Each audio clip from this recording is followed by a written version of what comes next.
nggak nyampe otak gue. Udah itu pas di interview sama wartawan, senyum-senyum, berasa wah keren nih gue, ya kan? Terus segala pede banget bilang kalau keluarganya Fuji ngontekin dia.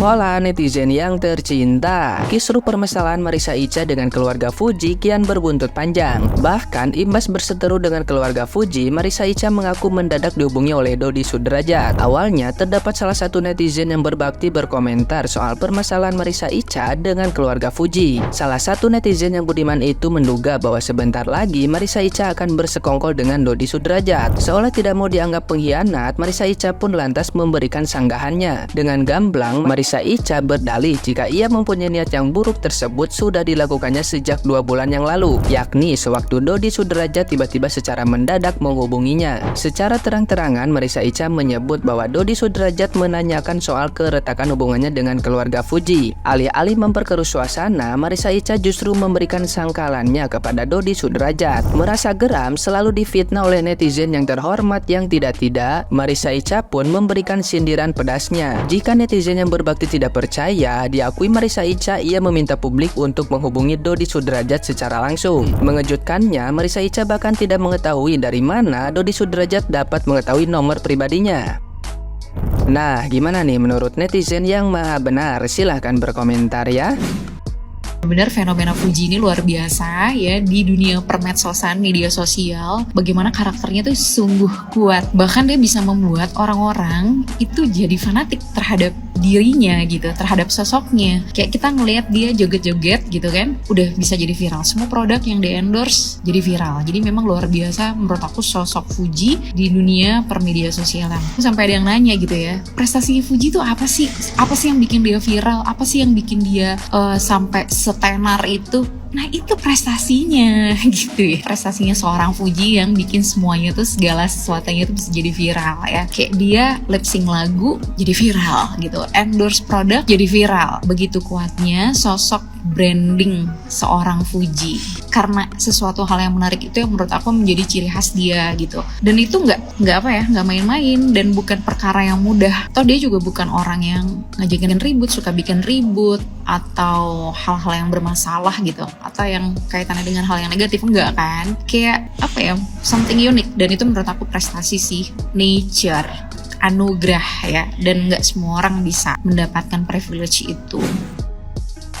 Gue mungkin adalah salah satu yang mengerti kenapa Fuji itu sangat dicintai sama banyak orang. Gue bukan siapa-siapanya Fuji, keluarga mungkin Fuji lupa sama gue, tapi Fuji itu pernah jadi bagian dari kantor gue. Dia pernah beberapa kali syuting di programnya kantor gue, bawain acara, dan impactnya benar-benar sangat positif pada saat Fuji bawain acara di program gue.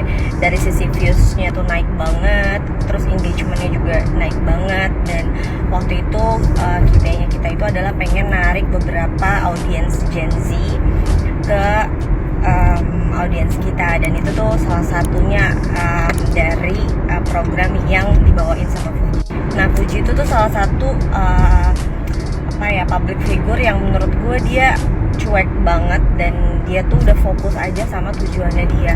Dia nggak mikirin orang lain ngomong apa, mau nge-head dia kayak gimana, dia nggak peduli. Yang penting waktu itu tujuannya adalah kebahagiaan keluarganya gitu. Jadi itu yang bikin dia berkuat banget, nggak ngeliat apapun yang nimpa dirinya dia, apalagi omongan orang. Yang penting tujuannya dia tuh keluarganya dia sama kebahagiaan keluarganya. Gue sebagai salah satu yang menyukai personanya Fuji, tapi meskipun bukan ngefans, gue tuh juga nggak pernah naruh harapan besar atau ekspektasi yang besar sama seorang Fuji, karena gue tahu Fuji tuh hanyalah anak biasa gitu ya, anak muda biasa yang kadang dia tuh berbuat salah, kadang dia juga menjalani kehidupannya sebagai seorang remaja. Jadi gue nggak pernah ngeliat sebelah mata apa yang dilakuinnya dia gitu loh. Lagi-lagi gue tuh selalu mikir gimana kalau misalnya kita di posisinya dia, atau gimana kalau orang sekitarnya ada di posisinya dia. Jadi gue nggak pernah mandang dia itu sebagai orang yang harus selalu benar gitu loh di setiap perilaku atau perbuatannya dia. Nah, dan yang gue tahu dia juga orangnya tuh bener-bener percaya gitu loh. Maksudnya dia tuh nggak pernah yang serecet itu sama orang. Jadi dulu tuh pernah kita kayak kerja sama dia itu ada perantara gitu, maksudnya kayak ada manajernya gitu, dan si Fuji tuh nggak pernah ikut campur soal pembayaran atau segala macam ke kita gitu. Jadi semua lot manajernya, sampai hal yang nggak enak tuh terjadi lah sama dia. Baru dia reach out ke gue langsung untuk nanya soal pembayaran, dan waktu itu gue sempet jawab personally kalau kita udah bayarin gitu, kita udah bayarin dan ini bukti transfernya.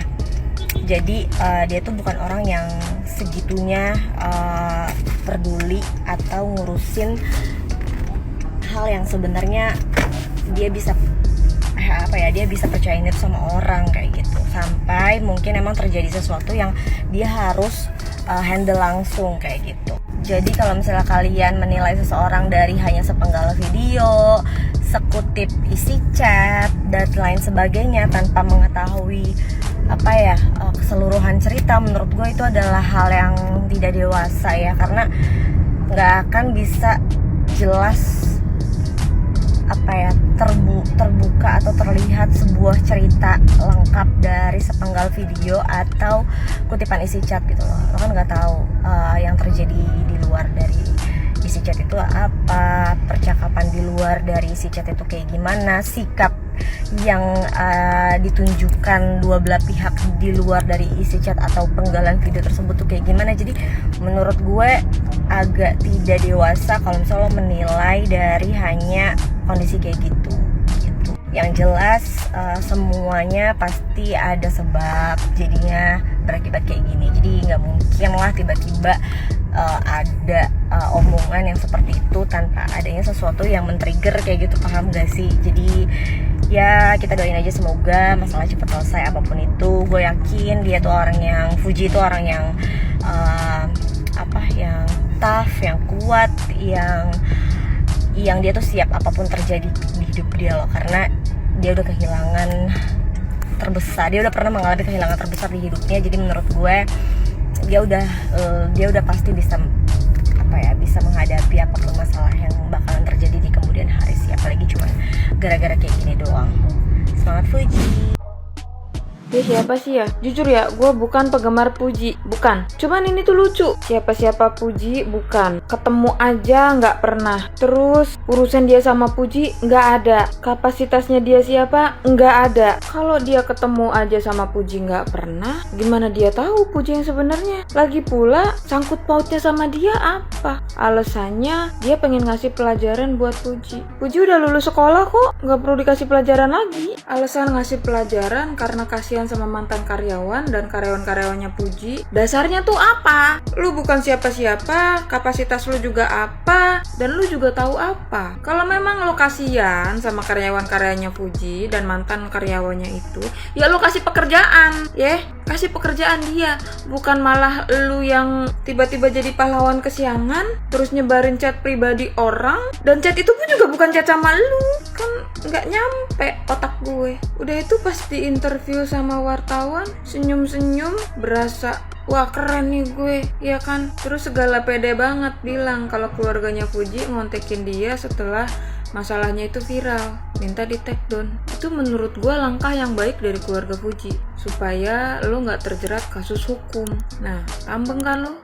Kalau keluarganya Fuji atau Fujinya ngambil jalur hukum, lo kena berapa pasal? UITE kena, pencemaran nama baik kena, apalagi perbuatan tidak menyenangkan kena. Pakai segala bilang kalau nggak berubah bakal nyebarin lagi keburukan Fuji yang lebih dahsyat. Kalau alasan lo kasihan sama karyawan-karyawannya Fuji, ya udah aja kasih mereka kerjaan, lu yang gaji mereka. Ini sengaja banget konyolnya, sengaja biar viral, pakai senyum-senyum, udah senyumnya beda lagi. Lu juga kalau ngebela orang jangan cuman modal berasa keren, berasa bener.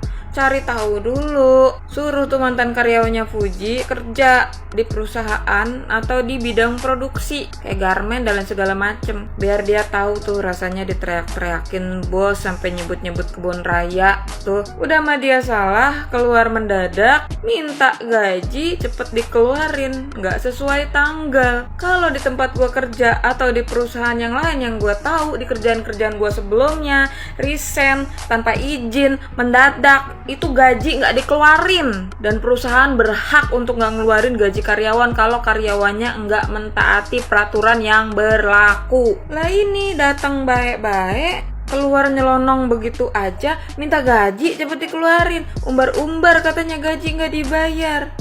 Lu sebagai orang yang berasa jadi pahlawan kesiangan, main share-share aja chat pribadi orang.